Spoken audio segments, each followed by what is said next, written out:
Meus irmãos, a paz do Senhor novamente. Com muita alegria, quero chamar o pastor Roberto de Lucena, esse moço bonito.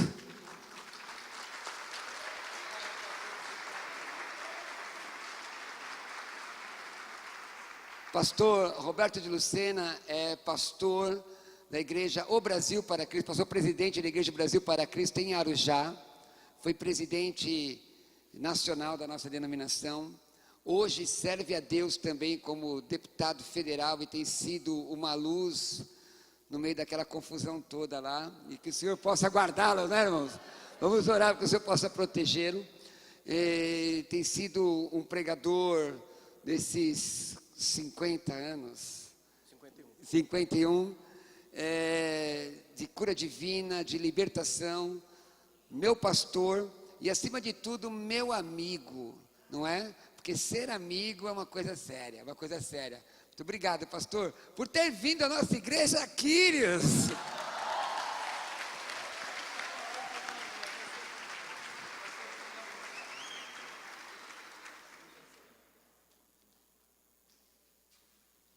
Meus irmãos e amigos, eu quero cumprimentá-los. Paz do Senhor seja com vocês. É um privilégio muito grande estar com vocês hoje aqui. Eu quero dizer da minha satisfação de poder abraçar o pastor Klaus, poder abraçar a pastora Lupe, e abraçando este casal amado de vocês e queridos, esse casal querido de todos nós. Eles são amados em nossa igreja em Arujá e nem sabe o quanto são. Eu quero que todos se sintam saudados e abraçados. Eu me alegro em ver o carinho e o amor que vocês têm pelo pastor Cruvinel. O Cruvinel, ele é um profeta nacional. Ele não pertence a ninguém e pertence a todos nós ao mesmo tempo. O Cruvinel e eu temos a mesma idade, embora não pareça. Ele sem dúvida parece bem mais novo que eu. E há pouco ele demonstrou aqui a sua performance. E quando ele desceu, ele estava pedindo para que eu orasse por ele, porque ele estava sentindo um certo incômodo, porque o tempo passa para todos. E Cruvinel é um presente que Deus tem nos dado. E eu quero louvar a Deus pela bênção, Cruvinel, que você é para todos nós. Pastor Klaus, eu sou pastor, eu sou filho de pastor e sou neto de diáconos. Sou a terceira geração de obreiros da minha família. E eu tenho muito respeito pelos pregadores itinerantes. Mas eu não sou exatamente um pregador itinerante. Eu sou pastor de uma comunidade local. E parece que muitas vezes, na itinerância, a gente acaba se esquecendo de alguns cuidados. Isso não é a regra, mas que o pastor não se esquece. E o zelo que o pastor tem com seu púlpito, quando ele respeita esse púlpito, quando ele ama, quando ele tem temor de Deus, faz com que ele seja muito cuidadoso, seletivo. E como eu sei o cuidado, o amor, o temor com que o pastor Klaus serve a Deus, através de vocês, eu me sinto absolutamente honrado e privilegiado em poder compartilhar com vocês nesta noite, nesta linda campanha. Por alguns minutos eu prometo a vocês que vou tentar não me estender, uma palavra que Deus colocou em meu coração. Eu quero convidá-los a abrirem a Bíblia Sagrada no livro de Marcos, no capítulo de número 8.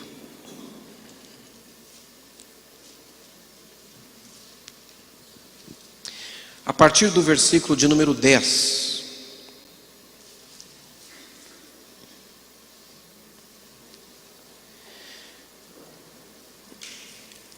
E entrando logo no barco com seus discípulos, foi para as regiões de Dalmanuta.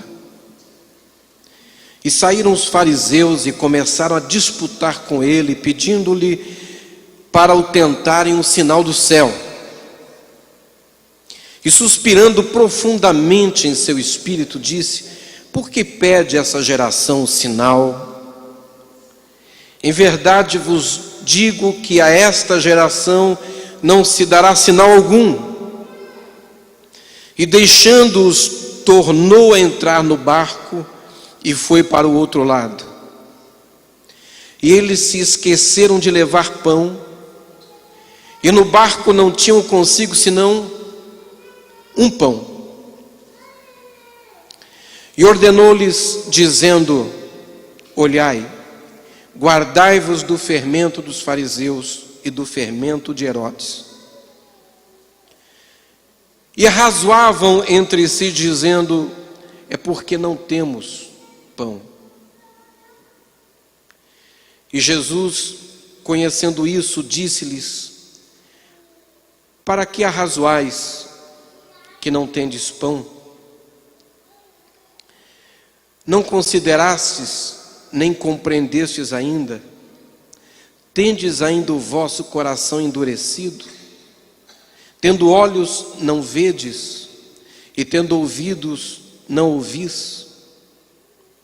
E não vos lembrais, quando partiu 5 pães entre os 5.000, quantos cestos cheios de pedaços levantastes? E eles responderam: 12. E quando partiu 7 entre os 4.000, quantos cestos cheios de pedaços levantastes? E eles disseram: 7. E ele lhes disse: como não entendeis ainda? Eu quero falar com vocês sobre o 8º pão. O Senhor Jesus está terminando um culto.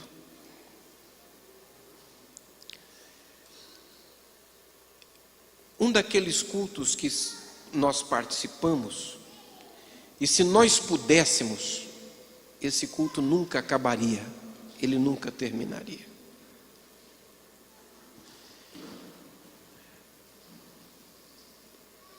Há dias que parece que o culto transcorre dentro da mais absoluta e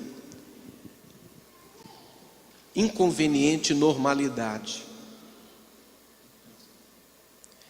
Mas há dias que parece que há um toque diferente. O Espírito Santo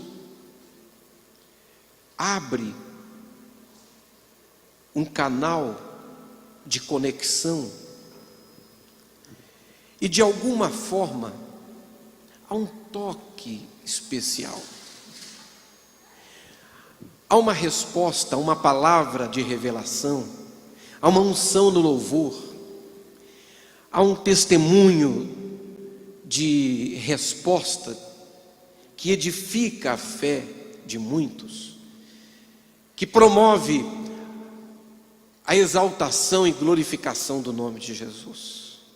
Há um milagre que acontece no meio da nossa reunião e que nos sensibiliza, nos edifica, chama de novo a nossa atenção para aquilo que nós nunca devíamos deixar de estar atentos.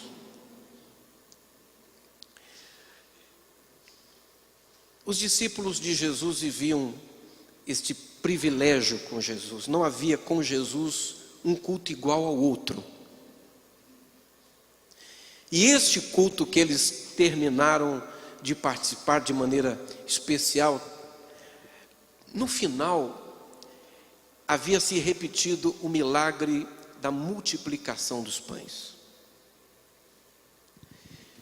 E enquanto esse milagre estava se processando e desenvolvendo diante dos olhos deles e de uma multidão, onde haviam 4.000 homens, além de mulheres e crianças, eles se lembravam do primeiro culto, onde aquele milagre havia acontecido.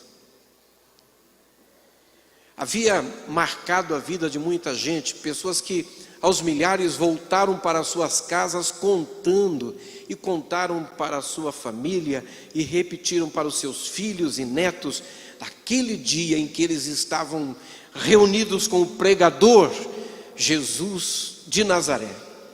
E ele, com 5 pães, havia orado ao Pai e alimentado uma multidão enorme. Eles saem desse culto, portanto, muito felizes, muito alegres. Aquilo era o assunto da viagem de volta. E nessa caminhada de volta, eles se encontram com um grupo de fariseus.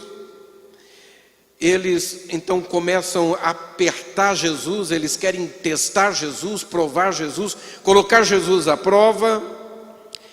Jesus não está bem-humorado, ele não quer conversar com eles, não há diálogo, ele corta. Eles estão pedindo um sinal, e Jesus diz: para essa geração não há sinal. E ele deixa aquele grupo de fariseus e volta com os discípulos para o barco. Ele quer quietude, ele quer ficar quieto. Ele está esgotado, ele está em silêncio. Ele volta para o barco juntamente com seus discípulos. E quando eles chegam no barco, eles se dão conta de que haviam presenciado o milagre da multiplicação dos pães pela segunda vez. Eles haviam alimentado aquela multidão, eles haviam cuidado das pessoas, mas eles tinham se esquecido de si. Eles não tinham comido, eles estavam com fome, voltaram para o barco e não levaram pão. E no versículo 14, é interessante que em algumas versões fica mais claro, em algumas versões do texto bíblico fica mais claro o que eu vou dizer a vocês agora, de que ali no barco havia apenas um pão. Eles não tinham pão para todos, apenas havia um pão naquele barco.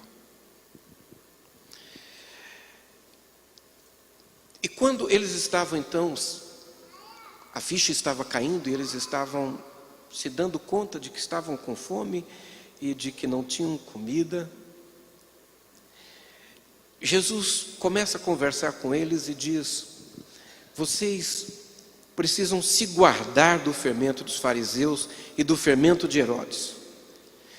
Então eles percebem que Jesus não está tão satisfeito quanto eles, não está tão feliz quanto eles. Parece que eles saem de um culto com muita alegria, mas essa alegria eles não identificam em Jesus. É interessante como muitas vezes, nem sempre aquilo que nos alegra Jesus. Nem sempre aquilo que nos faz tão festivos faz o coração de Jesus festivo. Nem sempre quando nós estamos comemorando uma vitória, nós percebemos no rosto de Jesus que Ele está comemorando conosco. Parece, pelo que nós estamos vendo nesse texto, que muitas vezes aquilo que nós chamamos de vitória não representa necessariamente vitória para Jesus. Que muitas vezes aquilo que nós chamamos de ganho, de conquista, não representa necessariamente uma conquista para Jesus. Muitas vezes a nossa vitória é relativa, nossas conquistas são relativas na perspectiva de Jesus, do nosso Mestre, do reino de Deus. Muitas vezes no reino de Deus, ganhar não significa necessariamente ganhar. É por isso que Jesus, em algum lugar, dá a entender que em certos momentos perder é ganhar. Dar a outra face para levar um tapa é ganhar. Andar a segunda milha quando alguém aparentemente injustamente nos constrange a andar uma milha é ganhar. Dar a túnica quando alguém pede a capa e nos toma a capa, nos impõe prejuízo, toma alguma coisa de nós. Dar a túnica é ganhar. Esse Jesus é absolutamente extraordinário.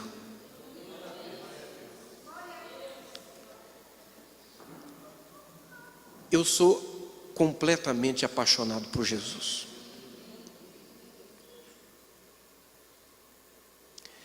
E sou apaixonado por Jesus porque Ele é o maior homem que já viveu nesse planeta. Nunca houve ninguém como Jesus. Jesus é Deus. Ele encarnou e se fez homem. E Ele era 100% homem, mas Ele era 100% Deus. Ele era Deus encarnado sem os seus atributos. Segundo Filipenses, capítulo 2, a partir do versículo 6, Ele mesmo esvaziou-se.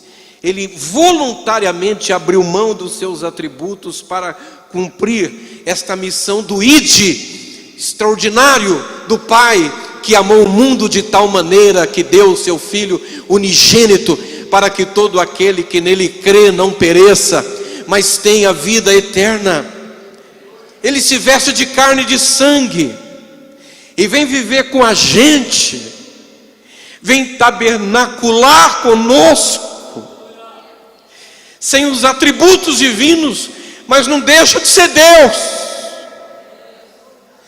Ele é um Deus carpinteiro, é um Deus com calo nas mãos, é um Deus que não tem onde reclinar a cabeça, é um Deus que tem os pés cheios de poeira da estrada, é um Deus que come com os publicanos, é um Deus que se senta com os pecadores, é um Deus que quebra paradigmas, é um Deus que vai atrás de Zaqueu embaixo de uma figueira brava e se senta com uma mulher que vivia uma história complicada na cidade de Samaria, porque era a porta de entrada da cidade.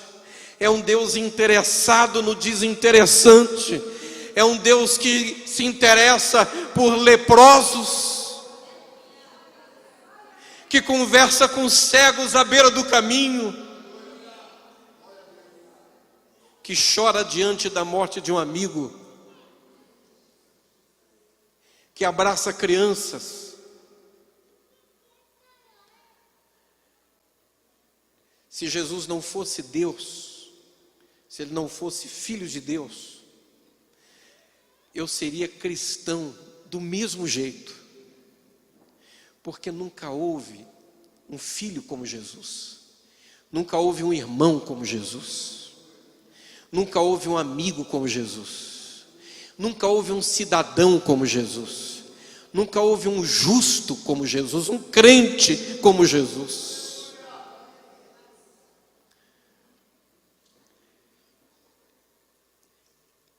Esse Jesus extraordinário, ele entra no barco com os discípulos, depois de uma noite de glória, onde a sua fama é reforçada na nação, no país, onde todos viram o que ele fez, alimentando a multidão a partir daqueles 7 pães, enquanto os seus discípulos estão comemorando o crescimento do seu líder. Ele está triste, ele não se alegra com aquilo que os alegra, porque a conta do céu é diferente da nossa. A matemática do céu é diferente da nossa. O céu começa a fazer conta de trás para frente. Ele primeiro põe o resultado e depois ele vem montando a operação. E para Jesus, muito mais importante do que o que nós produzimos, é o que nós somos. Muito mais importante do que o que nós fazemos, é o que nós somos. O que nós temos é o que nós somos. E ele chama a atenção dos discípulos agora para uma coisa que eles não se atentaram. Não para a matemática do milagre, mas para a natureza do milagre, a qualidade do milagre. E ele diz: vocês não perceberam o que aconteceu aqui? O coração de vocês está endurecido. Vocês têm olhos e não veem, e vocês têm ouvidos e não conseguem ouvir. Vocês não se lembram quando eu parti os 5 pães entre 5.000 pessoas? Quantos cestos cheios de pedaços sobraram? Vocês se lembram? Eles disseram, nos lembramos, sobraram 12. 5 pães. 5.000 homens, fora mulheres e crianças, sobram 12 cestos. Quantos pães eu parti hoje? O Senhor partiu 7. Quantas pessoas tinham? Tinha 4.000. Quantos cestos sobraram? Eles disseram 7. E Jesus para o assunto por aí. Vocês ainda não entenderam? Ele está dizendo, se eu tinha 5 pães e eram 5.000 e sobraram 12, agora eram 7 pães, tinham 4.000, o resultado deveria ser maior. O produto, o fruto deveria ser maior, o milagre seria maior, o testemunho ia ser maior.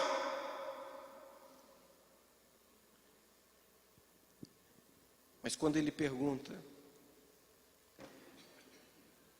quantos pães vocês têm? Eles respondem, temos 7 pães. Mas quando eles voltam para o barco, eles encontram um pão, o 8º pão.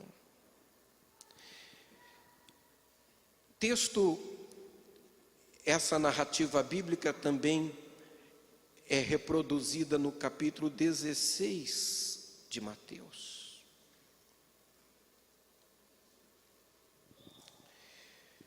No capítulo 15, de Mateus.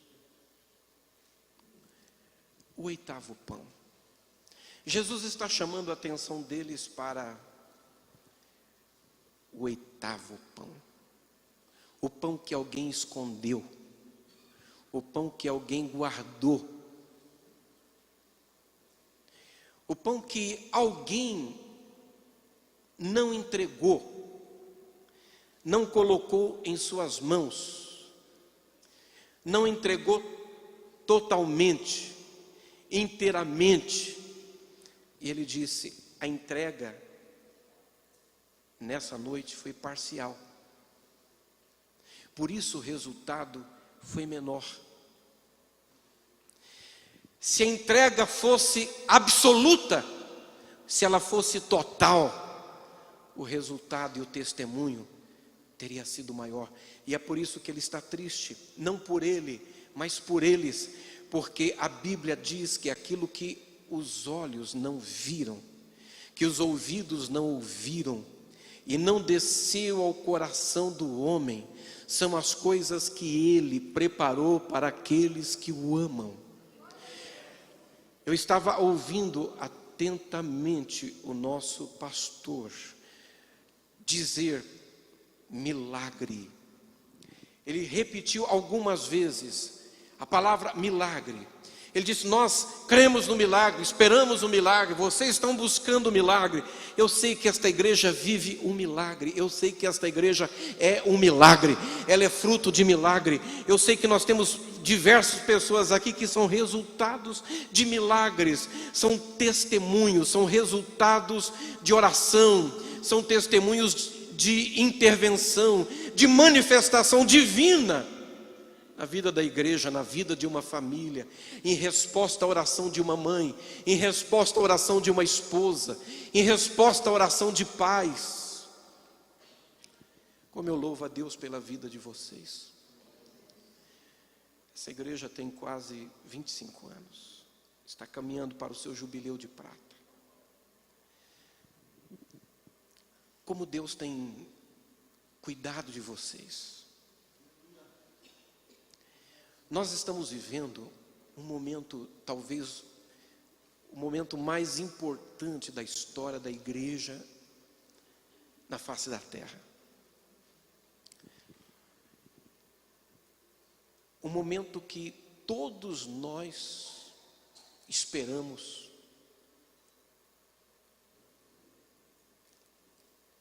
que todos nós pregamos, que todos nós anunciamos. Eu cresci no ambiente evangélico. Eu tinha 1 ano de idade quando meu pai se converteu à fé evangélica. Eu tinha 3 anos de idade quando tive minha primeira experiência com o Espírito Santo. Eu fui orar pela minha mãe. Eu não sei o que eu orei, não sei como eu orei, mas minha mãe tinha um problema de saúde. Quando ela ficava nervosa, ela desmaiava na rua, no trabalho, em casa. Naquele dia, ela desmaiou em casa, estávamos apenas nós dois. Eu não sei o que passou pela minha cabeça, mas eu me lembro que eu sabia que quando as pessoas estavam doentes, meu pai colocava a mão sobre a cabeça delas, ele orava, elas eram curadas. Então, eu não sei se foi por impulso, ou por medo, ou por angústia. Não havia convicção de fé formada no meu coração, na minha consciência, mas eu sabia que ela não estava legal, e que se eu colocasse as mãos sobre ela em nome de Jesus, ela ficava bem. Então eu coloquei as mãos sobre ela e orei em nome de Jesus. Ela se levantou e ela nunca mais teve aquele problema. 3 anos.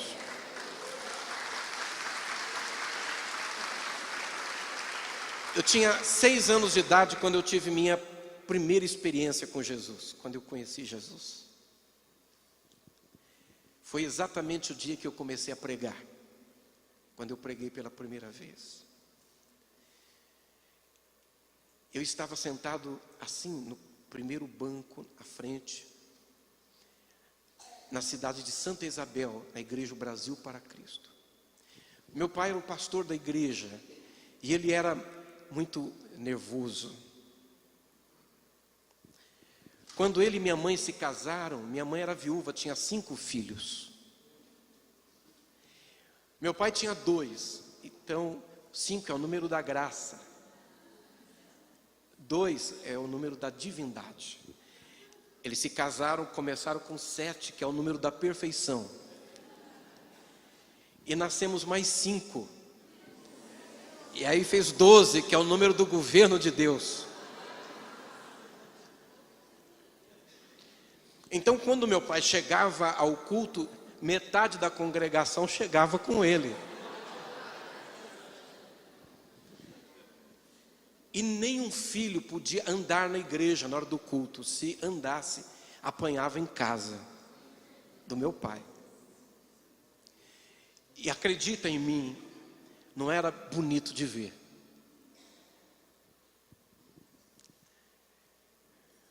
Meu pai era aluno de Manuel de Melo. Manuel de Melo dirigia um culto com 10.000 pessoas, ninguém podia andar.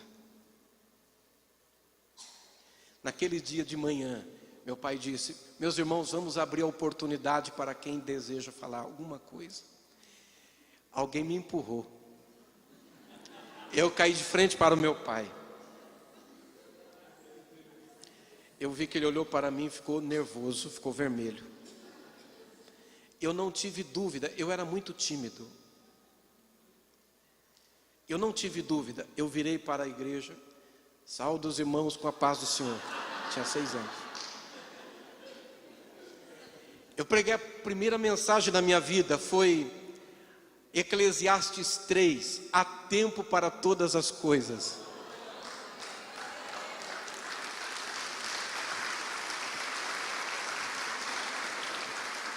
Então eu preguei por mais ou menos 15 minutos. E quando eu terminei de pregar, meu pai estava chorando. A igreja estava chorando. Eu também estava chorando. Eu voltei para o meu lugar com muita raiva de quem tinha me empurrado. E quando eu cheguei no banco e olhei para trás para ver quem tinha me empurrado, não tinha ninguém no banco de trás. E você sabe que se não fosse daquele jeito, pela minha personalidade, não seria de jeito nenhum.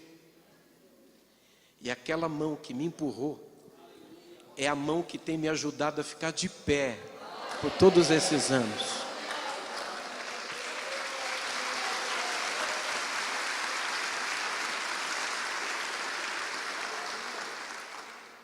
Eu disse ao pastor Klaus que eu devo muito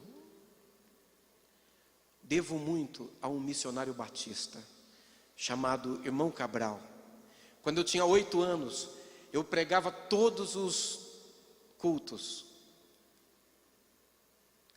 Meu pai punha a cadeira atrás do púlpito para que eu subisse e pregasse, e o povo pudesse me ver.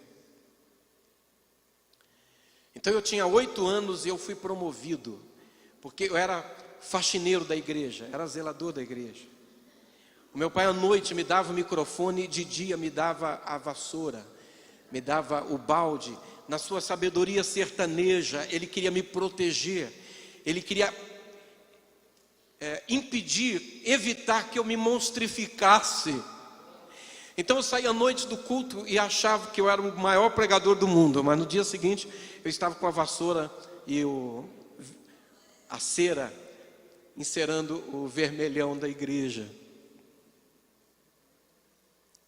Tinha 8 anos, meu pai me promoveu. Então ele me deu o primeiro terno da minha vida. Ele me levou às casas pernambucanas e comprou o primeiro terno. Era uma calça vermelho vinho, um sapato azul royal, um terno verde água, paletó verde água com brasão no bolso, camisa xadrez verde, uma gravata preta. Ele me deu uma Bíblia azul royal. Aquela arara santa. Ficava então agora na porta da igreja para evitar que os bêbados que estavam se aquecendo no bar ao lado da igreja atrapalhassem o culto. Quando eu tinha 8 anos, o irmão Cabral me descobriu. E por 2 anos aquele irmão, já de idade, saía de São Paulo e ia até Santa Isabel e ficava comigo todos os sábados por 2 horas, com uma vitrolinha de papelão embaixo do braço, com um flanerógrafo, me ensinando a palavra de Deus, e mais do que ensinando a letra, me ensinando a amar a palavra. Ele não ia para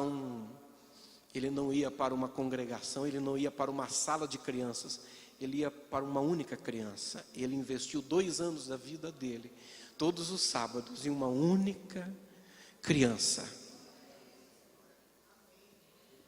Eu cresci acreditando que a Bíblia não contém a palavra de Deus, acreditando que ela é a palavra de Deus. Eu cresci acreditando que o Espírito Santo está presente, preparando a igreja para o encontro com o Senhor nos ares. Eu cresci acreditando que quando nós oramos, Deus responde. Eu cresci acreditando que nós tínhamos que nos preparar para a volta gloriosa de Jesus, que poderia acontecer a qualquer momento. Essa mensagem era a mensagem pregada quase todos os cultos, quase todos os pregadores, quase todos os sábados, quase todos os domingos, quase todas as terças-feiras, nós ouvíamos, a igreja era reavivada na esperança de que Jesus estava voltando. Eu cresci durante minha infância e adolescência, sendo alertado pelos nossos mestres. Olha, estes sinais estão se cumprindo. Nós estamos aguardando o cumprimento desses sinais. Eu tenho 51 anos, completei agora 18 de abril. Eu não posso dizer a vocês que nós estamos aguardando o cumprimento de nenhum sinal mais. Todos eles já se cumpriram. Nós já estamos na prorrogação do juiz. O Senhor Jesus pode voltar a qualquer momento, a qualquer instante. Nós somos a igreja da última hora, a igreja do arrebatamento. Nós somos a igreja que vai viver a última e mais poderosa onda do avivamento que virá sobre a terra, que sacudirá esse país. Eu me alegro por ter vivido enquanto criança a poderosa onda de avivamento que sacudiu São Paulo e o Brasil. E nós vimos os milagres acontecendo, paralíticos se levantando, cegos enxergando, mortos sendo ressuscitados. O Brasil foi poderosamente visitado pelo Espírito Santo. Como resultado disso, nós somos hoje mais de 50 milhões de evangélicos no país. Onde você vai tem um crente em Jesus.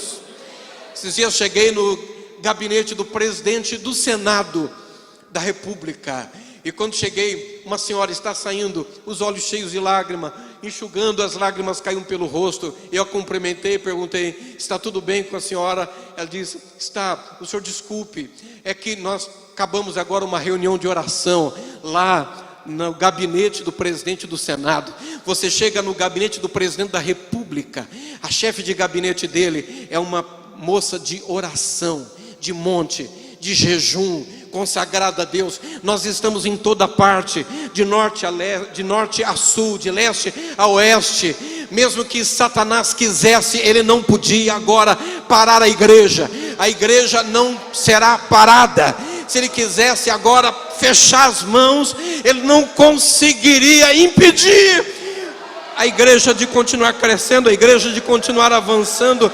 Nós estamos na escola, nós estamos na faculdade, nós estamos nos condomínios mais caros, nós estamos nas comunidades mais carentes, nós estamos nos maiores centros urbanos, nós estamos no meio do sertão nordestino, nós estamos em toda parte.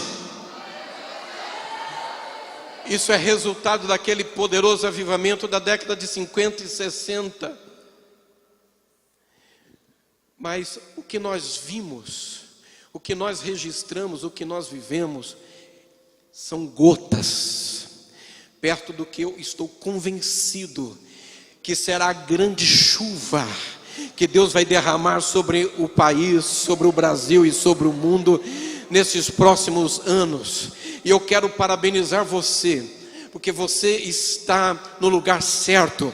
Deus plantou você na terra certa, como a semente tem que ser plantada no solo adequado. Você foi plantado num solo adequado, numa terra boa. Eu quero parabenizar a você pelos pastores que cobrem espiritualmente a sua vida, que orientam você, o zelo que esse altar tem com a igreja, com a palavra, com o temor a Deus. Eu quero dizer que você está dentro de um ambiente saudável, uma igreja incontaminada, comprometida com a palavra e certamente eu estou aqui diante de uma ponta do que será brevemente essa igreja, essa grande árvore que está crescendo para baixo e está crescendo para cima também. Eu sei que Deus tem promessas sobre vocês, a promessa sobre a cabeça de vocês. E Deus não fica devendo nada para ninguém. Deus não vai ficar devendo nada para o pastor Klaus. Deus não vai ficar devendo nada à pastora Lupe, a sua família. Deus não vai ficar devendo nada a esta igreja. Está tudo anotado diante de Deus. E Deus vai derramar em forma de bênção na vida de vocês aquelas promessas que Ele já fez. A promessa é a bênção que chega antes da própria bênção. Eu quero que você se prepare para viver um grande tempo de Deus na sua vida, um tempo de milagre. E quando eu abro essa palavra, eu perguntei: Senhor, por que essa palavra? Eu não sei, pastor Cruvinel, se você viu como eu estava aflito. Eu estava virando a Bíblia, eu não queria pregar essa palavra. Eu não preparei essa palavra hoje. Eu preparei outra palavra, mas a Bíblia parece que só tinha isso hoje, era o 8º pão. E eu perguntei: Deus, por que essa palavra? Eu não gostaria de pregar isso aqui hoje. Então Deus disse: é porque esta palavra é palavra profética.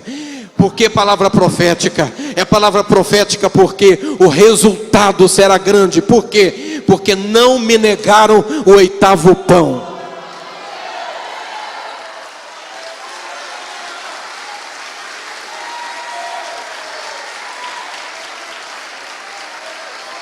Agora escute isso. Eu não conheço vocês ao ponto de dizer isso, mas Deus mandou dizer: eles não me negaram o 8º pão. É por isso que o resultado, a colheita será extraordinária. Jesus estava triste com os discípulos, porque Ele queria fazer por eles mais do que eles viram.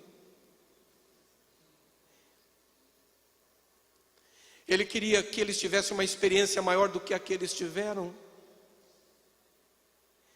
Mas alguém no meio deles sabotou o seu próprio destino, sabotou a sua própria história, porque não fez integralmente o que podia ter feito, não entregou tudo o que podia ter entregue.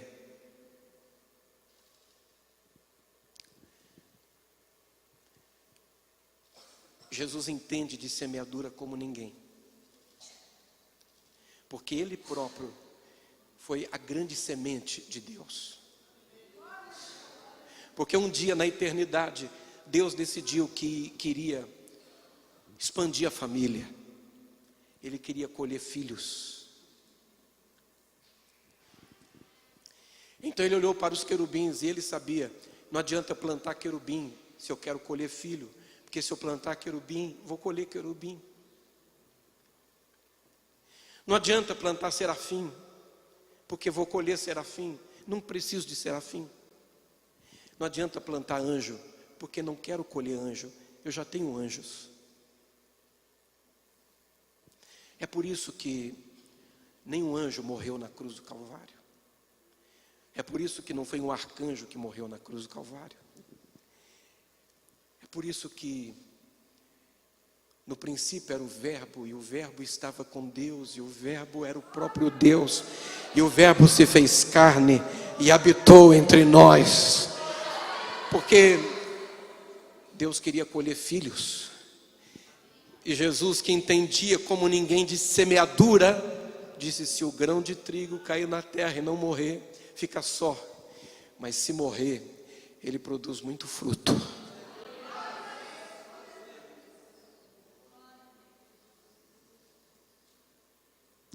Quem aqui hoje é filha de Deus e filho de Deus? Levante a sua mão, balance a sua mão. Quem pode balançar a sua mão por 30 segundos, abrir a sua boca e glorificar o nome de Jesus? Quem pode abrir a sua boca e glorificar o nome do Pai, o nome do Filho, o nome do Espírito Santo? Glorifique, exalte, bendiga o seu nome. Se você pode, se tem um motivo.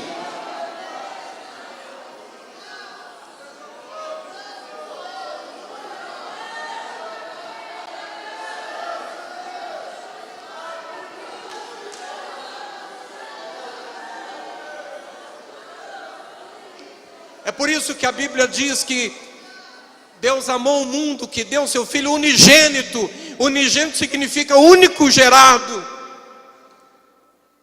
Mas quando você vai lá para diante na carta apostólica, você vai ver que ele abre mão até disso, de ser unigênito, para ser primogênito. Que significa, eu não sou mais o único, eu sou o primeiro e sou o último. Mas é por isso que você, que não poderia nunca levantar as mãos e dizer eu sou filho, você poderia dizer eu sou criatura. Hoje você pode dizer eu sou filho. Eu sou filho por quê? Porque ele se deu inteiro, porque ele se deu total, porque ele não escondeu um oitavo pão. Naquele dia, eu estou terminando. Eu não sei se vai ser numa segunda, numa terça, quarta, quinta, sexta, como hoje, sábado, domingo, não sei. Se vai ser em abril, em maio, eu não sei quando vai ser. Se vai ser de dia, de noite.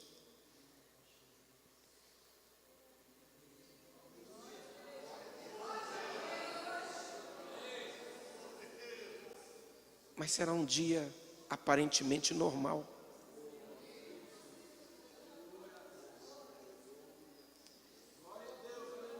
As pessoas se levantam, vão para o trabalho, encontros e desencontros, em algum momento do dia ou da noite.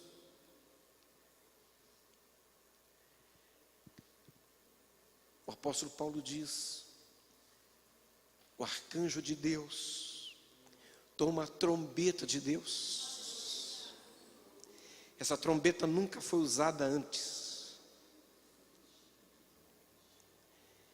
E a Bíblia diz, o apóstolo fala que ele usa a trombeta. Pá!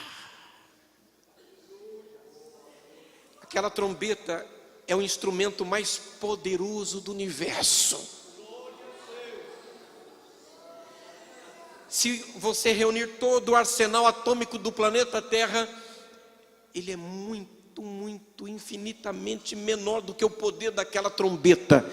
Só que enquanto a bomba atômica mata, a trombeta vivifica. A Bíblia diz que quando a trombeta é tocada, os mortos em Cristo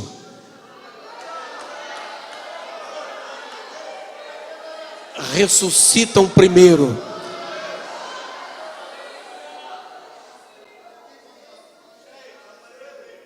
A água dá os seus mortos, a terra dá os seus mortos, fogo dá os seus mortos.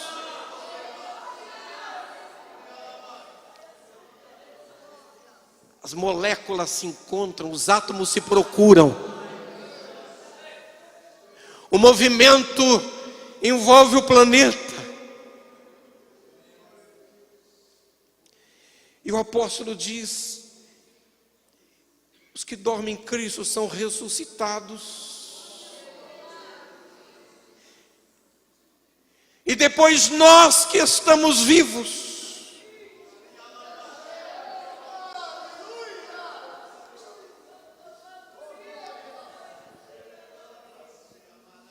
somos arrebatados. E a palavra aí, pastor Cruvinel, é o grego harpazo, significa rapto.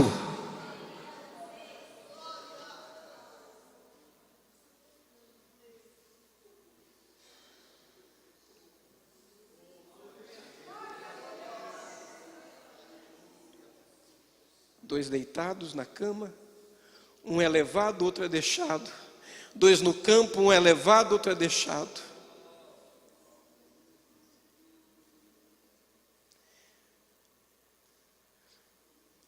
A senhora servindo o café da manhã para sua família, de repente, eu estou sentindo uma coisa tão gostosa. O que, mãe? Uma coisa tão boa. Oh, glória, glória, glória.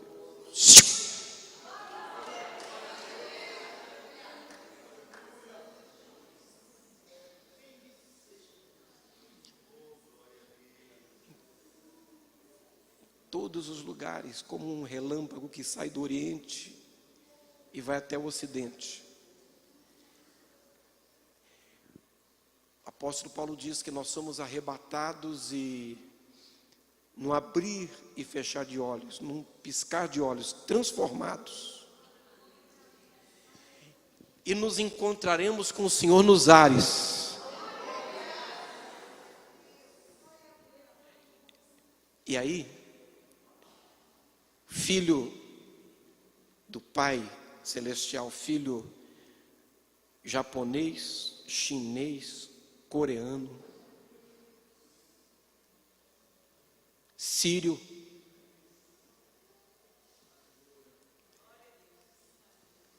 eu estava esses dias vendo um vídeo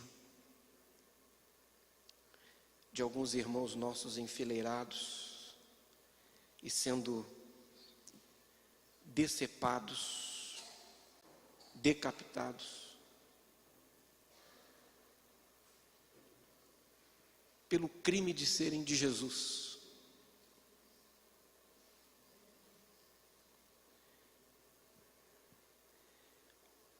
Nenhum deles morreu xingando, amaldiçoando.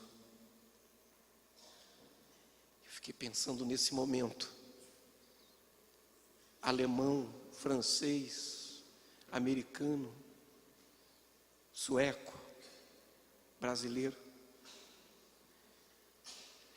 Os meus irmãos lá do Amazonas, do Pará, do Nordeste, tem nordestino aqui? Nordestino, filho de nordestino, balança a mão, olha aí. A do Nordeste, do Rio de Janeiro, do Rio Grande do Sul, de São Paulo, de Minas Gerais, filhos. Tantos quanto a areia do mar.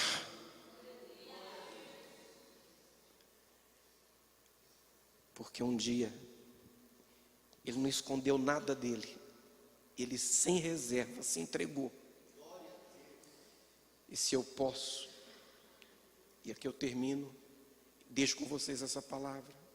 Que Deus abençoe, que Deus guarde vocês. Se eu posso dizer algo a vocês da parte de Deus, eu quero fechar essa palavra com isso. Meus irmãos e amigos, o povo dessa igreja está condenado a ser abençoado. Jesus está alegre com vocês. Esse é o tempo de vocês fazerem a entrega sem reserva. Esse tempo de adversidade, de crise, de dificuldades, é o tempo de vocês crescerem como nunca. Aproveitem esse tempo, esse momento, essa hora, para viverem o melhor tempo de Deus na vida de vocês. Que Deus abençoe, que Deus guarde. Me desculpe de ter me estendido, pastor Klaus. Eu amo vocês.